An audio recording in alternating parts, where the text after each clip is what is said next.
On raconte que dans un village vivait côte à côte un professeur retraité et un riche commerçant. Tous deux avaient planté des fleurs et des plantes dans leurs jardins respectifs. Le professeur, avec patience, arrosait ses plantes avec juste ce qu'il fallait, sans excès. Le commerçant, lui, débordant de moyens et d'attention, arrosait abondamment ses plantes et leur apportait un soin constant. Au fil des jours, les plantes du commerçant semblaient bien plus belles. Elles étaient grandes, vertes et éclatantes. Celles du professeur paraissaient plus simples, mais robustes.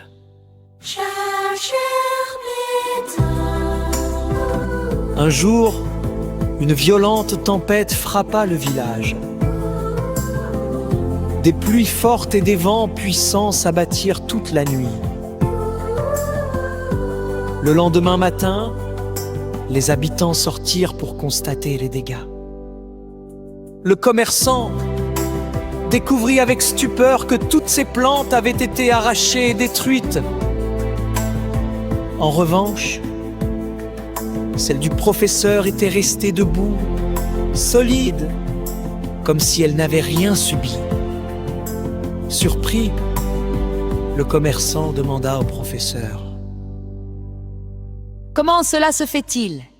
Mes plantes étaient mieux entretenues que les tiennes, plus belles aussi, et pourtant, elles n'ont pas résisté. » Le professeur répondit avec un sourire, en leur donnant tout sans effort: « Tu as rendu tes plantes fragiles. Elles n'ont jamais eu besoin de chercher leurs ressources. Moi, en limitant l'eau, j'ai obligé les miennes à étendre profondément leurs racines pour survivre. C'est cette force invisible qui les a sauvées. »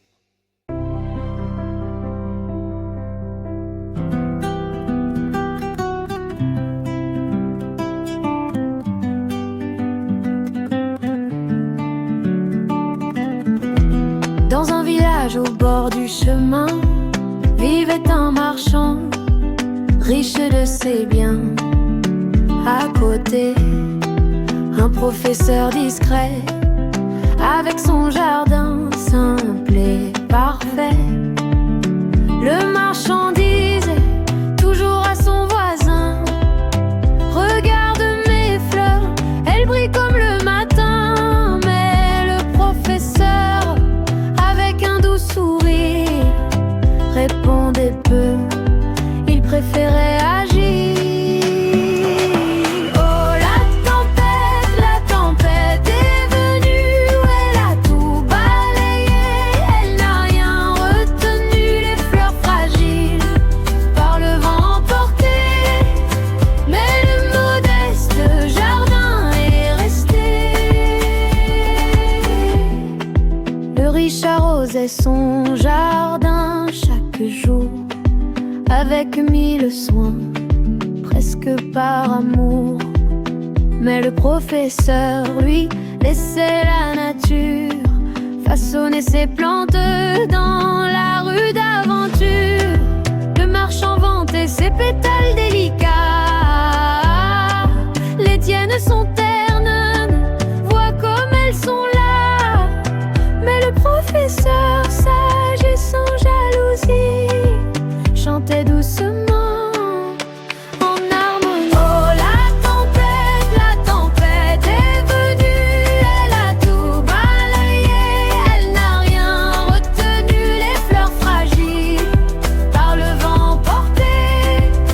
Mais le modeste jardin est resté.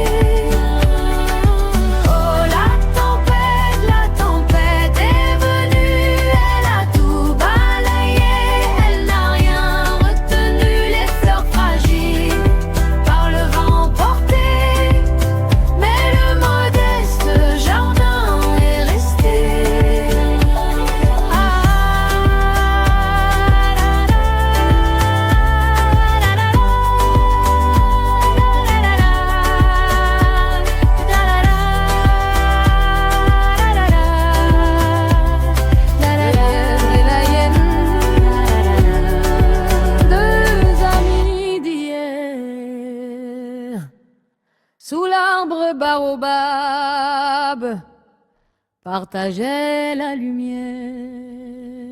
Ils riaient, ils chantaient, comme le vent dans la savane. Une amitié si forte, plus dure que le bois d'ébène. Mais le mensonge s'est glissé, un serpent dans les herbes, une promesse brisée, un cœur qui s'énerve. Le lièvre court, la hyène hurle, l'amitié se casse comme un tambour qui brûle. Le passé danse, mais l'avenir s'efface. Le lièvre court, la hyène chasse. Un jour la hyène, affamée, rusée, a volé le fruit que le lièvre avait semé. Frère, pourquoi trahir, a dit le lièvre peiné. Mais la hyène a ri, son regard empoisonné. Le vent raconte encore leur l'histoire au village. Les enfants apprennent que tromperie est un naufrage. On dit que sous la lune, dans la nuit étoilée, le lièvre et la hyène se cherchent sans jamais se trouver. Le lièvre court, la hyène hurle, l'amitié s'efface comme un tambour qui brûle. Le passé danse, mais l'avenir s'efface. Le lièvre court, la hyène chasse.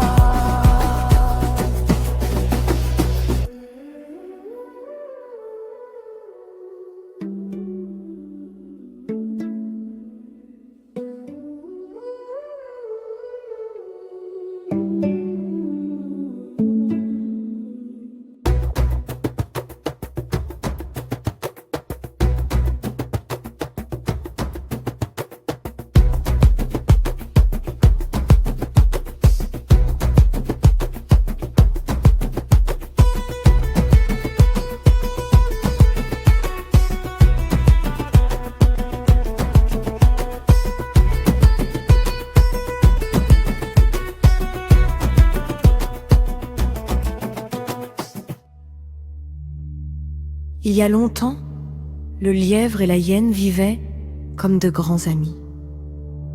Un jour, le lièvre a persuadé la hyène de faire une terrible erreur. Se séparer de leur mère, la hyène l'a fait à la hâte.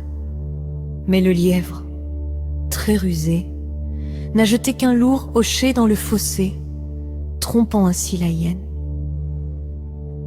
En peu de temps, la hyène découvrit que le lièvre l'avait dupé et qu'il cachait sa mère. La hyène la chercha jusqu'à ce qu'il trouve la vieille lièvre, bien nourrie, dans une cachette. Son sinistre, par vengeance, la hyène la fit disparaître. Ce soir-là, quand le lièvre est revenu, il a appelé sa mère sans relâche. Après avoir cherché, il a trouvé des traces et savait, avec certitude, que son amie la hyène avait causé ce malheur. Le lièvre, accablé par la douleur et la trahison, sentit la rage monter. Il savait qu'il ne pouvait affronter la hyène directement. Il devait utiliser sa ruse. Quelques jours plus tard, le lièvre alla voir la hyène et lui dit: « Mon ami, j'ai réfléchi. Je comprends que ce que nous avons fait était stupide, mais il existe une coutume secrète qui permet d'apaiser les âmes perdues. » Intriguée, la hyène écouta attentivement. Le lièvre lui expliqua qu'elle devait aller au sommet d'une haute montagne, se tenir debout sur une pierre et chanter un ancien chant. Le lièvre ajouta: si tu le fais correctement. L'âme de ta mère reviendra sous la forme d'une brise chaude qui t'entourera. La hyène, pleine d'espoir, grimpa la montagne et se plaça sur la pierre, mais ce qu'elle ignorait, c'est que le lièvre avait choisi une pierre instable au bord d'un précipice. Lorsque le vent souffla violemment, la pierre céda, la hyène tomba dans le vide. Le lièvre, debout au pied de la montagne, murmura: La ruse est une arme puissante, mais elle demande à être maniée avec sagesse. Aujourd'hui, justice a été rendue. Depuis ce jour, le lièvre et les hyènes ne sont plus jamais devenus amis.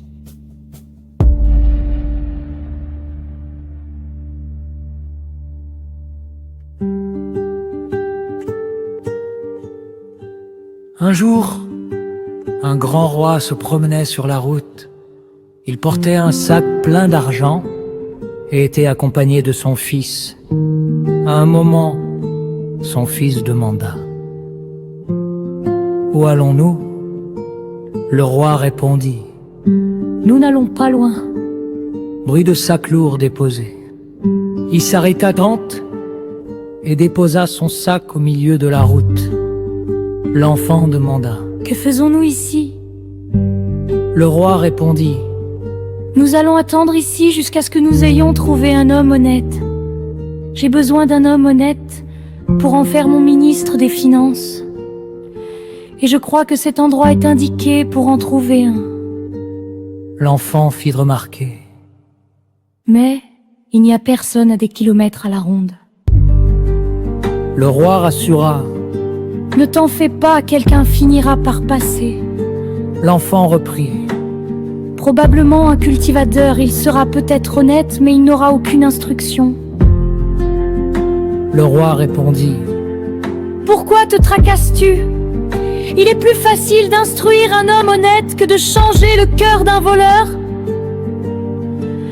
Maintenant, cachons-nous dans les buissons. » L'enfant fit remarquer: « Mais tu as laissé l'argent sur la route. » Le roi répondit: « C'est vrai, nous allons observer depuis les buissons et nous verrons parmi les passants lesquels sont honnêtes et lesquels ne le sont pas. » Tout après qu'ils se furent cachés, un homme vint à passer. Dès qu'il aperçut le sac d'argent, il s'écria: « Quelle chance! Quelqu'un a perdu son argent. Il m'appartient à présent. » Il s'empara du sac et voulut s'éloigner. C'est alors que le roi sortit du buisson. Bruit de pas brusque sur terre. À la vue de ce dernier, l'homme devint troublé. Le roi lui demanda: « Qu'es-tu en train de faire ?» Tremblant de peur, l'homme bégaya: « Je voulais, vous savez, c'est-à-dire... » « Oui, dit le roi. » L'homme sourit faiblement. « Je voulais juste garder cet argent jusqu'à votre retour. » « Oh, fit le roi incrédule, je suis de retour. Tu peux partir. » L'homme insista. « Mon roi, ne pourriez-vous me récompenser pour avoir si bien gardé votre argent ?» Le roi lui donna une toute petite pièce et lui dit: « Si tu l'avais mieux gardé, tu aurais reçu davantage. » L'homme s'enfuit en se disant qu'il était très chanceux. Le roi et son fils attendirent. Plusieurs hommes passèrent, tous, comme le premier. « Il se fait déjà tard, dit le fils. Pouvons-nous rentrer ?» Une autre personne arrive, répondit le roi. Attendons voir quel sera son comportement. Un homme et sa femme descendaient la route. Quand ils virent le sac, ils furent étonnés. La femme dut. Quelqu'un tartut son sac. Le mari répliqua: « Oui, et s'il reste là, un voleur s'en emparera certainement. Restons ici et surveillons-le jusqu'au retour du propriétaire. » La femme dit: « Mais tout le monde prétendra que c'est le sien. » Le mari reconnut: « C'est vrai, Accrochons-nous dans les buissons. Et si quelqu'un vient à passer avec l'air de chercher quelque chose, nous saurons que c'est lui le propriétaire. Juste, à ce moment, le roi sortit des buissons. L'homme s'écria. Oh, le roi, N'aie pas peur, lui dit le roi. car je suis très content. J'ai trouvé mon nouveau ministre. Moralité, l'honnêteté nous ouvre des portes de la réussite, alors que le mensonge et le vol sont des freins. Pour une réussite durable, la confiance naît selon les actes. D'un bonbon, roi Malala. D'un bonbon, fils Malala. Cherchez l'école.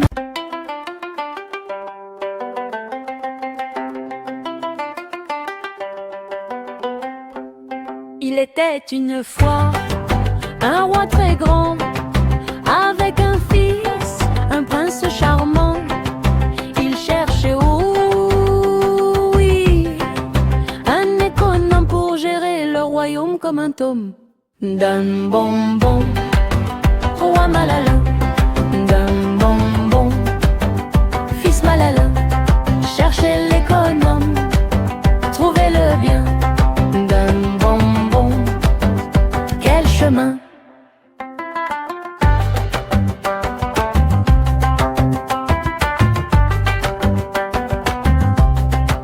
Dans la forêt, ils ont marché sous le soleil qui vient danser. Les oiseaux chantaient, la rivière riait.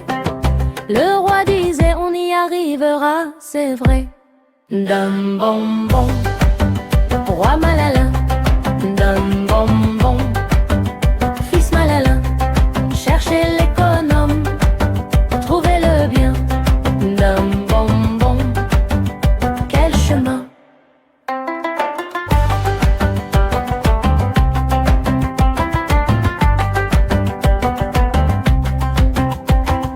Un vieil homme sous un grand baobab dit au roi, écoutez mon sabbat. L'économe que vous cherchez est celui qui sait tout partager. D'un bonbon, roi Malala.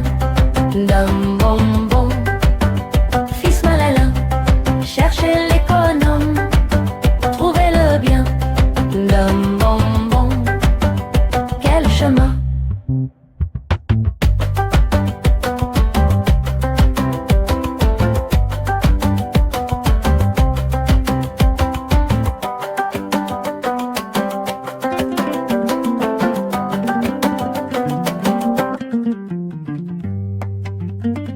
Le lièvre et la hyène, deux amis d'hier, sous l'arbre baobab, partageaient la lumière. Ils les riaient, ils chantaient, comme le vent dans la savane, une amitié si forte, plus dure que le bois d'ébène.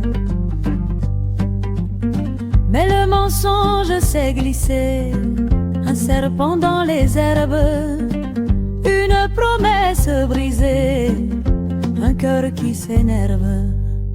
Le lièvre court, la hyène mure, l'amitié se casse comme un tambour qui brûle. Le passé danse, mais l'avenir s'efface. Le lièvre court, la hyène chasse.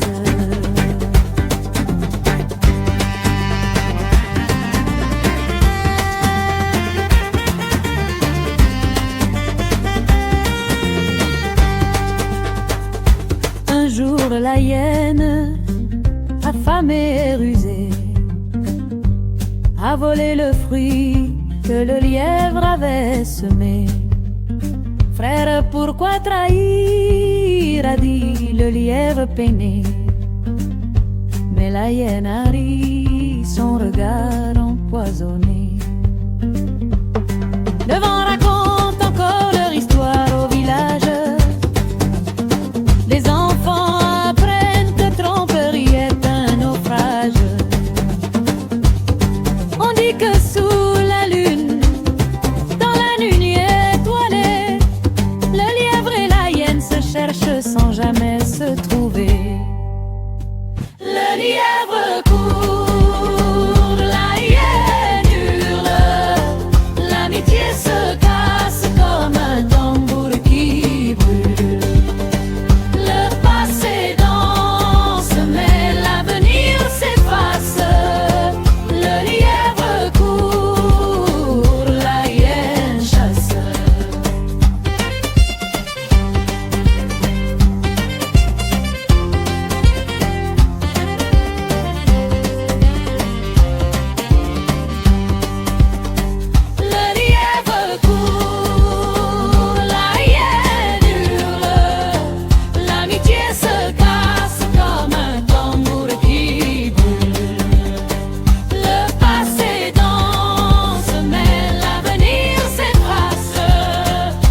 reine du destin, courageuse et forte jusqu'à la fin.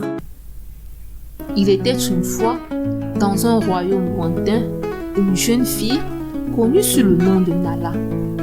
Nala était une enfant très courageuse et déterminée qui rêvait de devenir reine un jour. Mais le royaume était en danger, car un sorcier maléfique avait volé le trône et gouvernait avec cruauté. Nala décida de partir à l'aventure pour récupérer le trône et sauver le royaume.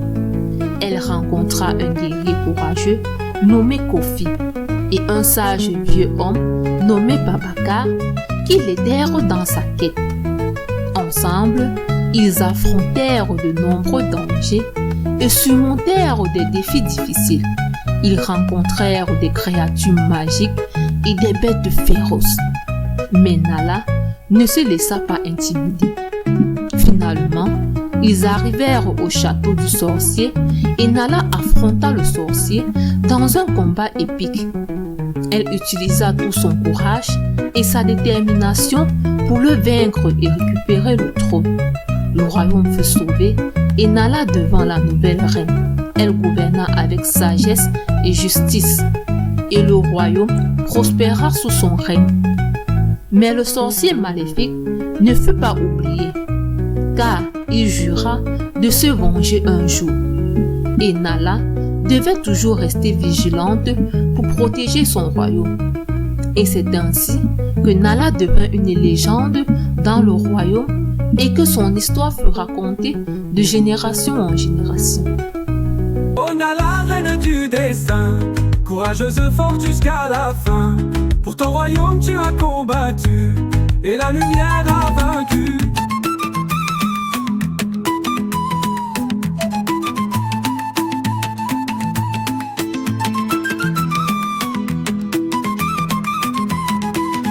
Oh Nala, reine du destin, courageuse, forte jusqu'à la fin. Pour ton royaume tu as combattu et la lumière a vaincu. Il était une fois, dans un lointain pays, une jeune fille au grand esprit. Elle rêvait d'un monde meilleur où régnerait l'amour et l'honneur. Mais un sorcier plein de noirceur vola le trône et sema la peur. Nala jura, point levé, qu'un jour elle viendrait le chasser. Oh Nala, reine du destin, courageuse, forte jusqu'à la fin. Pour ton royaume tu as combattu et la lumière a vaincu. Sur la route elle trouva des alliés, un guerrier fort, prêt à l'aider. Un vieux sage au regard brillant guidait leurs pas à chaque instant. Montagne haute, forêt profonde, ils traversèrent 1000 mondes. Face aux créatures et aux démons, Nala gardait toujours son nom. Les ombres grandissent, la peur s'élève, mais le courage jamais ne s'achève. Une reine ne fuit pas l'orage, elle le traverse avec courage. Devant le château, le combat s'engage, le sorcier lance sa rage. Mais Nala, forte et déterminée, brisa ses sorts, le fit tomber. Le peuple chanta dans tout le royaume, une reine nouvelle un jour se couronne. Sagesse et paix, elle apporta, et dans l'histoire son nom grava. Oh Nala, reine du destin, courageuse, forte jusqu'à la fin. Pour ton royaume tu as combattu et la lumière a vaincu. Mais dans l'ombre sorcier veille, un jour peut-être il reviendra. Mais Nala fière sous le soleil protégera toujours son toit.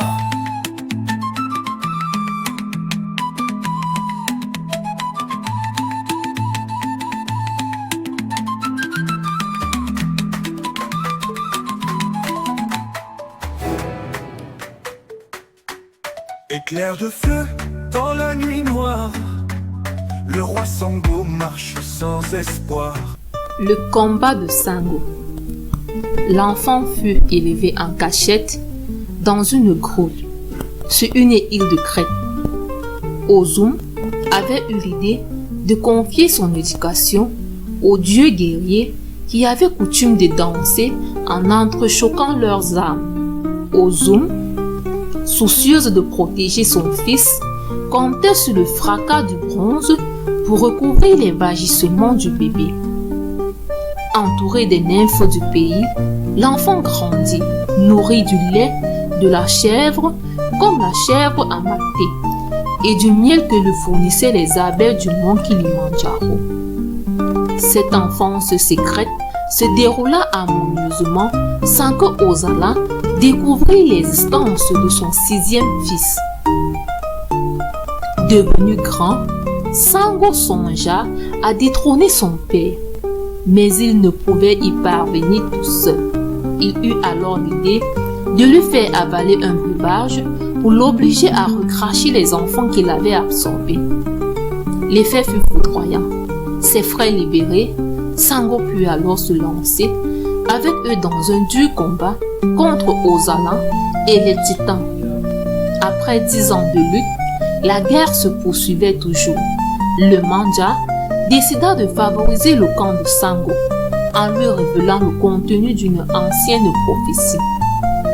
Tu ne pourras jamais venir à bout de l'armée de ton père sans l'aide des cyclopes et des autres géants. Descends dans les profondeurs de la terre où ils sont enfermés. Délivre-les et ils te donneront le tonnerre, l'éclair et la foudre. Sango suivit alors ses conseils et fort de la puissance des cyclopes, des 100 bras et des géants, il réussit à vaincre son père. Comme il avait gagné grâce à son frère et sa sœur, Lekba et Mamiwata. Sango partagea avec eux l'empire sur le monde. L'univers était divisé en 3 régions. Le ciel étoilé et la terre étaient la première, l'océan qui l'entoure la deuxième, et venaient enfin les parties souterraines. Le sort fixa à chacun un royaume. Sango reçut la partie lumineuse et terrestre. Ses armes symbolisaient les forces célestes. À Lekba, et sur la partie souterraine, où vont les morts. Il fut appelé à régner aux enfers, sur le peuple des ombres. Mamiwata établit enfin son pouvoir sur tous les éléments liquides, les mers et les fleuves qui sillonnent la terre. Sango le roi, sous les étoiles, Oxala pleure, sous les voiles. La loi du ciel, la loi du sang, le destin guide les vaillants.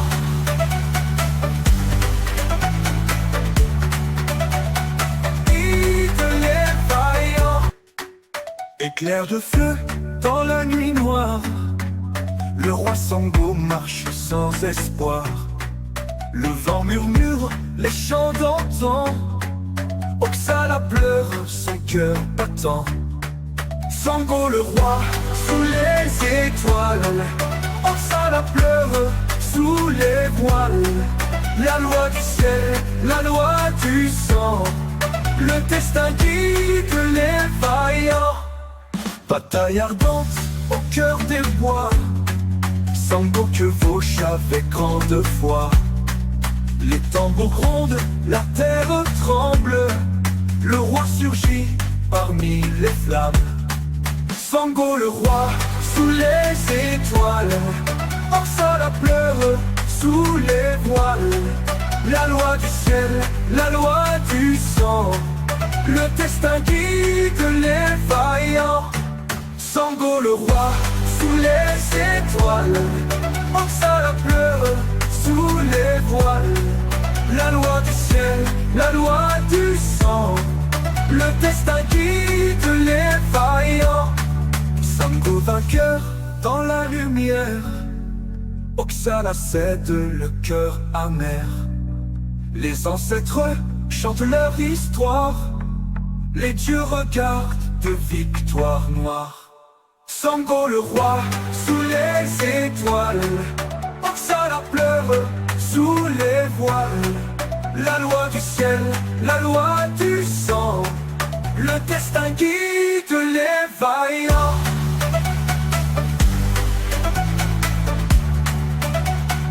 Guide les vaillants.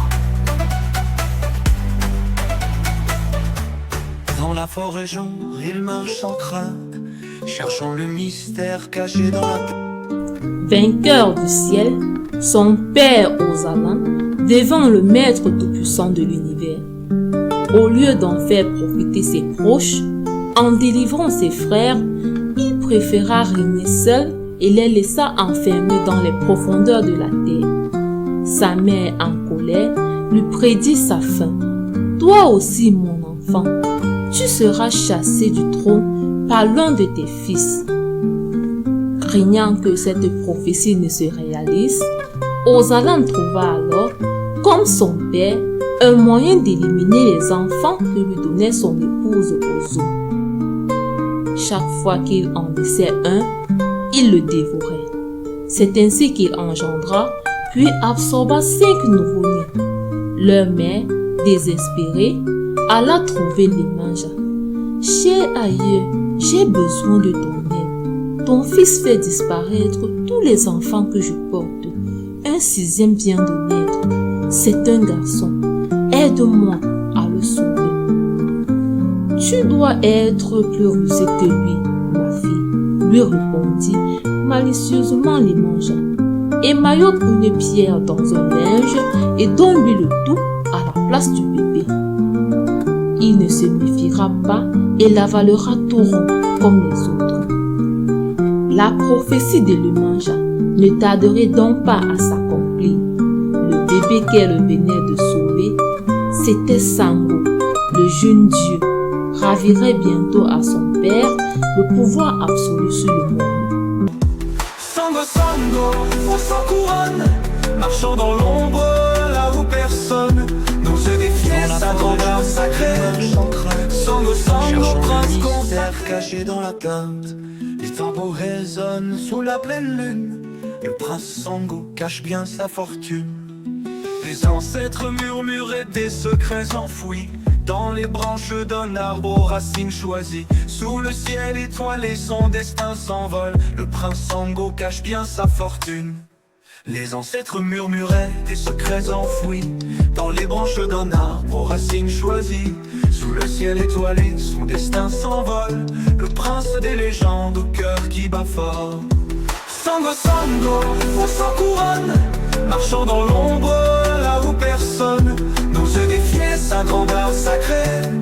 Sango, Sango, prince consacré.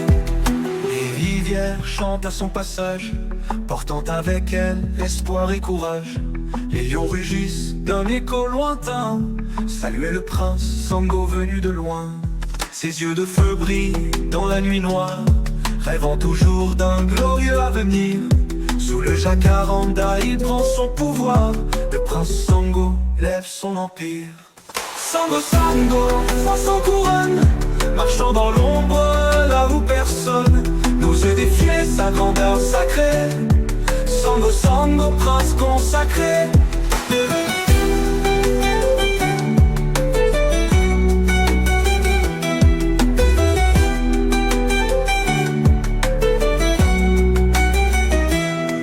Sango, Sango, roi sans couronne, marchant dans l'ombre là où personne n'ose défier sa grandeur sacrée. Sango, Sango, prince consacré.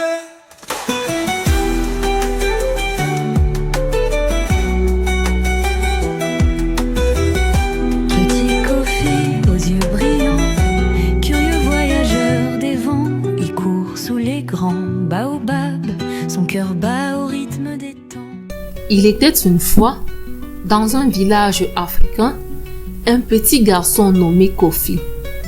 Kofi était un enfant curieux et aventureux, qui aimait explorer la brousse et apprendre de nouvelles choses.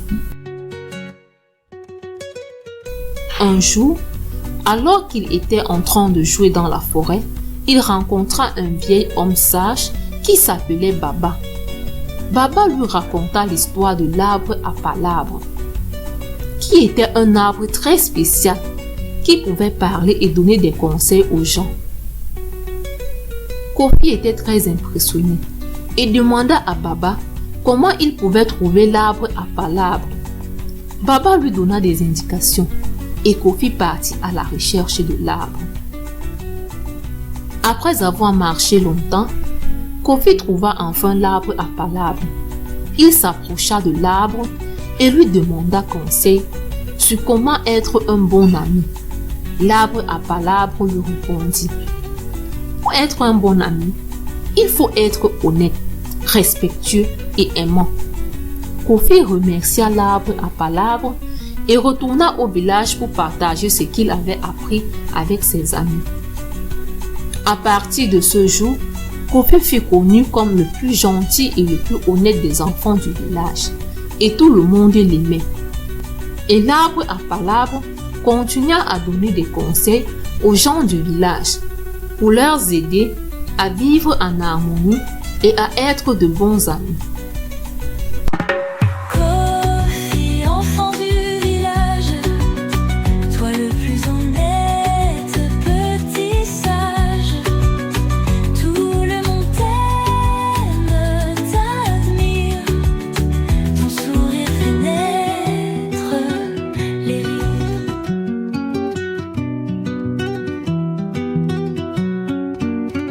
Petit Kofi aux yeux brillants, curieux voyageur des vents, il court sous les grands baobabs, son cœur bat au rythme des tambours.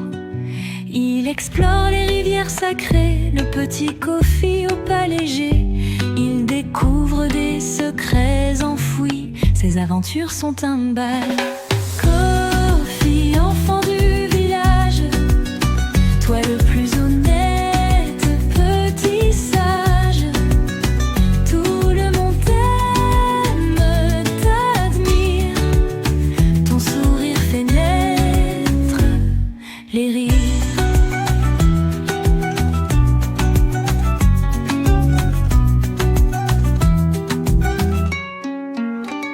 Les anciens racontent des récits, des aventures de Kofi l'infini. Il grimpe les monts les plus hauts pour cueillir les étoiles du show. Kofi dans sa houppelande rouge, les oiseaux lui chantent des louanges. Il traverse les forêts sans peur, sur sa route il sème des fleurs. Kofi, enfant du village, toi le plus honnête, petit sage, tout le monde t'aime, t'admire, ton sourire fait naître les rires.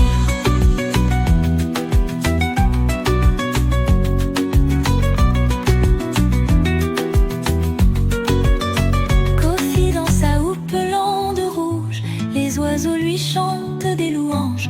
Il traverse les forêts sans peur, sur sa route il sème des fleurs. Kofi, enfant du village, toi le plus honnête, petit sage, tout le monde t'aime, t'admire, ton sourire fait naître les rires. Ton sourire fait naître rire.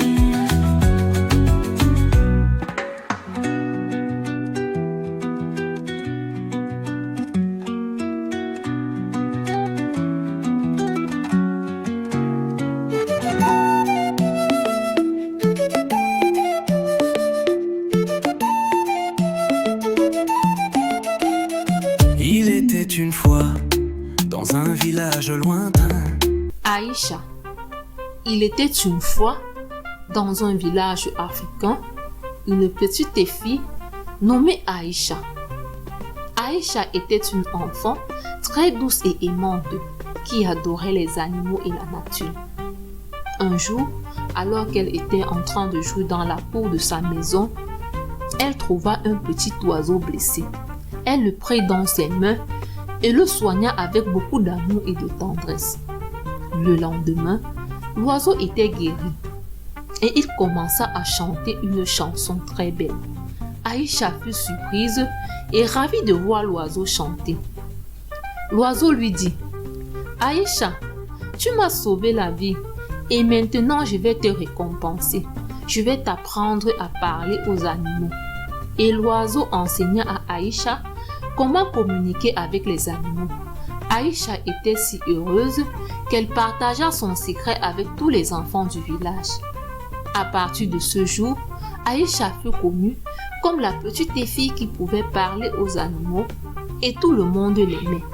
Et l'oiseau continua à chanter sa chanson pour rappeler à Aïcha la magie de la nature et de l'amour. Aïcha, Aïcha, la petite fille au grand cœur, avec un oiseau blessé, elle a semé le bonheur. Elle a appris à parler, à écouter les chants.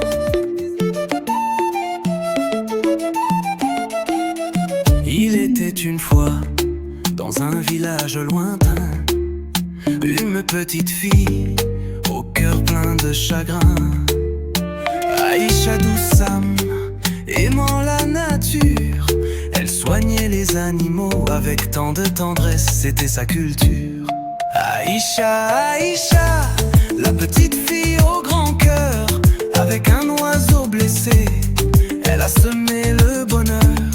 Elle a appris à parler, à écouter les chants des animaux du village, unis par l'amour tout en avant.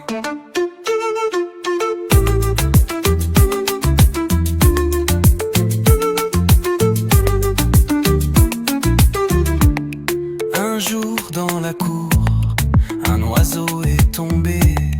Avec ses petites mains, elle l'a réconforté. Le lendemain matin, il a commencé à chanter une mélodie magique, un cadeau à partager. Aïcha, Aïcha, la petite fille au grand cœur, avec un oiseau blessé, elle a semé le bonheur. Elle a appris à parler, à écouter les chants des animaux du village, unis par l'amour tout en avant.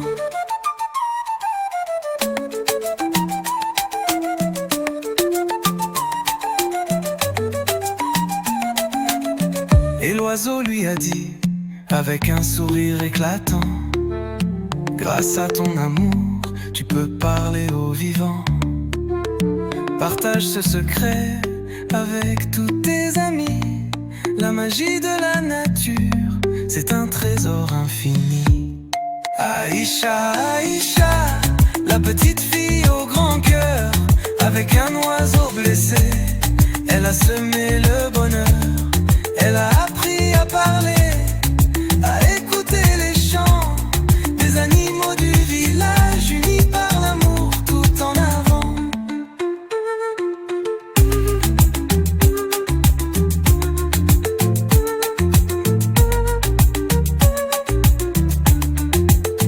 Et chaque jour, l'oiseau chante encore, rappelant à Aïcha la magie qui l'entoure.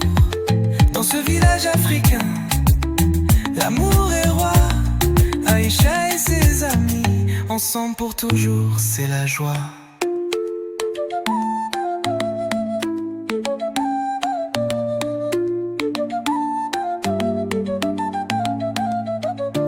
Gali, Pitou et la vieille veuve. Un bienfait n'est jamais perdu. Gali et son ami, le petit chat, se reposent sous le manguier, à côté de la case de la tante Ekassi. Soudain, une inconnue passe par là. Aussitôt, Pitou se réveille et se frotte contre Gali, qui se redresse en sursaut. « Pitié, pitié, s'il vous plaît !» crie l'inconnu. « Je suis la veuve Bella.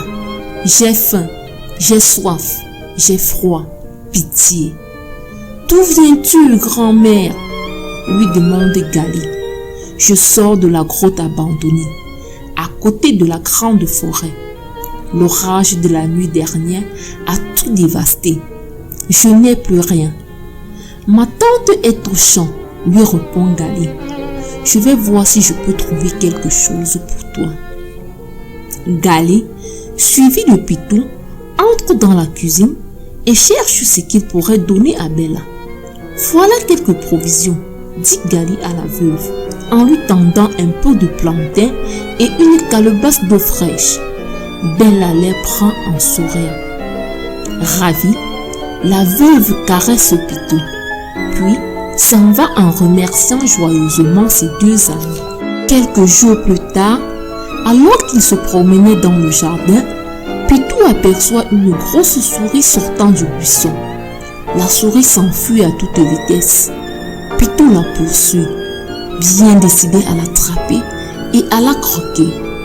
Il traverse des champs, des rivières et les voilà enfin dans la forêt où il fait déjà sombre. Vite, la souris se cache. Pitou, qui la cherche en fouillant partout, continue de courir à toutes jambes. Tout à coup, il se met à miauler. Le voilà pris dans un piège et miaule de plus en plus fort.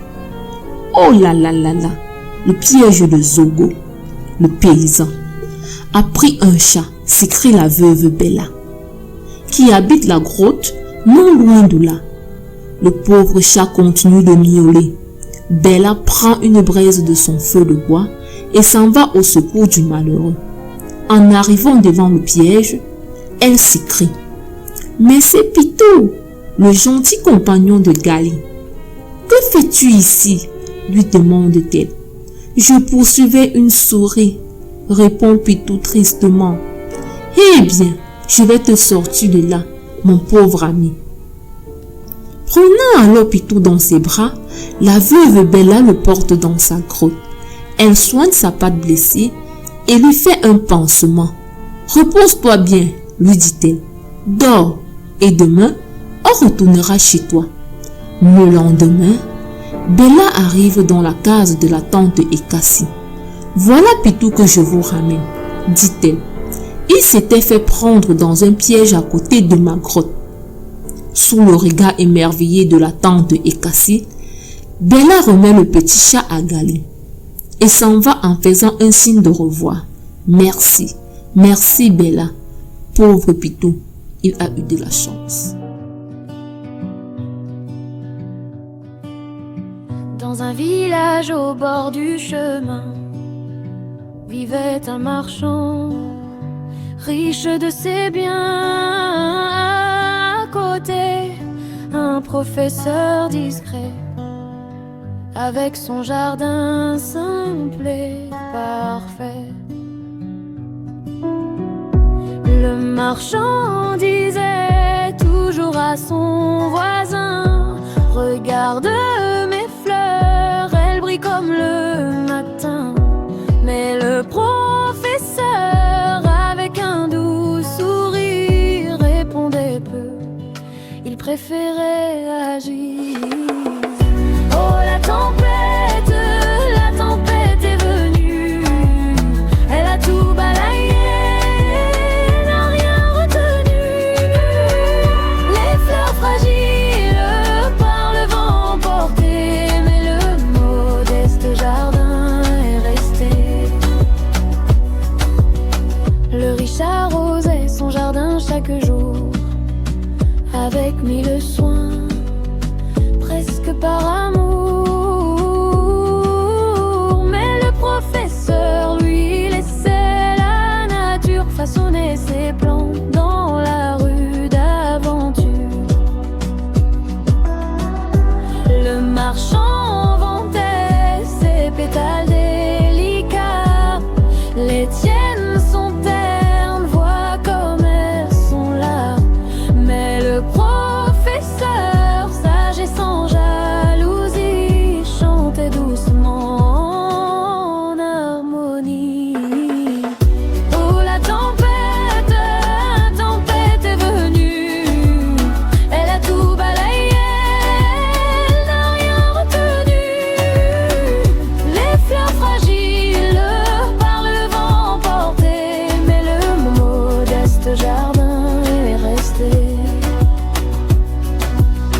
vaste jardin est resté.